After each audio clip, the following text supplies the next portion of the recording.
আসসালামু আলাইকুম everyone, welcome to my YouTube channel চাঁদপুরের কন্যা মায়াবতী। তো আসলে আপনাদের সাথে কালকে সব ভিডিওতে সব কিছু শেয়ার করা হয় না। আমি আমার বাচ্চাদেরকে আমার মার কাছে রেখে গেছিলাম। ওখানে আমি চলে গেছি আমার বাবার বাড়িতে, আর আমাদের বাড়িতে আসি না। আমার বাবার বাড়ি আর আমার শ্বশুর বাড়ি এক জায়গায়। আচ্ছা বলেন তো, আমার মতন কে কে আছে যে নিজের সংসার থাকা সত্ত্বেও এখনো মার কাছে গেলে নিজের পছন্দের খাবারগুলো আবদার করেন রান্না করার জন্য? আসলে আমার বাচ্চারাও বিরিয়ানি পছন্দ করে, আর আমিও আমার মাকে বলছিলাম একটু বিরিয়ানি রান্না করার জন্য। এ কারণে আমার মার হাতের বিরিয়ানি এবং খিচুড়ি, গরুর মাংস এগুলো অনেক টেস্টি হয়। আগের ভিডিওতে তো শেয়ার করা হয় না কেন আমি ডাক্তারের কাছে গেছিলাম। আসলে আমার বেস্টে সিস্ট দেখা দিছে, এ কারণে আমার ডাক্তার দেখায় দিতে হয়, সব সময় ডাক্তার দেখিয়ে রাখতে হয়। তো আমার মার বিরিয়ানি রান্না শেষ, সেই দিক দিয়ে আবার ইলিশ মাছ ভাজা করতেছে, আপনাদের সাথে একটু শেয়ার করলাম। আসলে আমার বেস্টে কি সিস্ট না সফট টিস্যু, এটা ডাক্তারও কনফিউজড, একবার একটা বলে, এ কারণে আমি সবসময় ডাক্তার দেখিয়ে রাখতে হয়।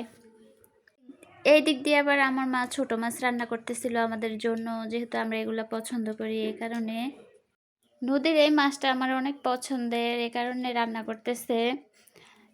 বাড়ি থেকে আসার পরে যে আমার হাজব্যান্ড আবার কতগুলো ছোট মাছ নিয়ে আসছে, এগুলো আমার এখন কাটতে হবে। ছোট মাছ কাটতে যে কত কষ্ট সেটা আমি বুঝি। আমার মা আবার এদিক দিয়ে আমাদের পুকুর থেকে যে মাছ ধরছিল ওই মাছ দুটা দিয়ে দিচ্ছে, পাঙ্গাস মাছ, এগুলো এখন কাটতেছি। আসলে মারা এরকমই হয়, মেয়েদের সংসারে হাজারো থাকা সত্ত্বে মায়েদের কাছে গেলে নিজের সামর্থ্য অনুযায়ী যতটুকু পারে মেয়েদেরকে দিয়ে দেয়। এগুলো আমাদের পুকুর থেকে ধরছে, একদম ফ্রেশ মাছ। যতবারই আমাদের পুকুরে জাল দেওয়া হয় ততবারই আমাদের জন্য মাছ পাঠিয়ে দেয়। আমার হাজব্যান্ড আবার বাড়িতে ছিল, ও আবার শ্বশুর বাড়িতে যায় না, এই কারণে আমার আম্মা আমার হাজব্যান্ডের জন্য পাঠিয়ে দিছে যা যা রান্না করছে। আপনারা সবাই আমার জন্য দোয়া করেন, আল্লাহ যেন ওকে রোগটার থেকে মুক্তি দেয়, ভালো করে দেয়। আমি এই রোগটার জন্য অনেক টেনশনে আছি।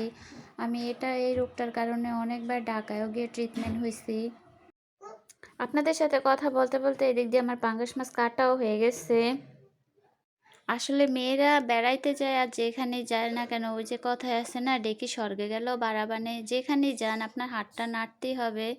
আবার এসে আপনার সংসারের কাজ আপনারই করতে হবে, কেউ এসে করে দিবেন আপনাকে। তো দুইটা মাছ কাটতে কাটতে দেখেন আমার অনেক সময় গেছে। এই দিক দিয়ে আবার আমি রাতের বেলায়, যেহেতু আমার বিকালবেলা চুলাটা আমি ভিজিয়ে রাখছিলাম, তাই রাতের বেলা আমার চুলাটা লেপতে হয়েছে। আমি যখন চুলাটা লেপতেছিলাম বাইরে অনেক বাতাস ছিল, কারেন্টে ছিল না। আমি মোবাইলের ফ্ল্যাশ লাইট জ্বালিয়ে জ্বালিয়ে দেখেন চুলাটা আমি কমপ্লিট করছিলাম। তো আজকে এই পর্যন্তই। সবাই আমাদের জন্য দোয়া করবেন, আমাদের চ্যানেলটা সাবস্ক্রাইব করবেন, আর যারা ফেসবুক পেজ থেকে দেখছেন অবশ্যই পেজটা ফলো দিবেন। আল্লাহ হাফেজ।